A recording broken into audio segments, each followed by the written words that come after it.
నా పేరు గీత. ఎవడడికి ఏంటి సిగరెట్ మాస్టర్?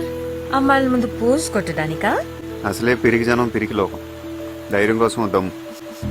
బానే మాట్లాడుతున్నారు మాస్టారు. రేయి పడాలి సత్తిగా. ఆయన ఎవరు? ఆడు నాలంటాడే, ఎక్కడో ఉండి ఉంటాడు. ఒక అమ్మాయి మాట్లాడుతున్నప్పుడు లోపలికి వెళ్ళి అతను కామ్గా ఉంటాను ట్రై చేస్తూ ఉంటాడు. ఆయన గురించి మనం ఎందుకు మాట్లాడుకోవాలి? ఒక అబ్బాయిగా చెప్పు, నన్ను చూసినప్పుడు నీకేమనిపించింది? చెప్పు. ఏంటి ముద్దు పెట్టుకోవాలి, హక్ చేసుకోవాలి, ఆ రేంజ్ లో చెప్దాం అనుకున్నావా? ఏ నీకు అలా అనిపించిందా? చిచి, నాకు అలా అనిపించలేదు, అస్సలు అనిపించట్లేదు. అనిపించిందని అబద్ధం చెప్పచ్చుగా. ఈ పాడి పడిపోయాడు.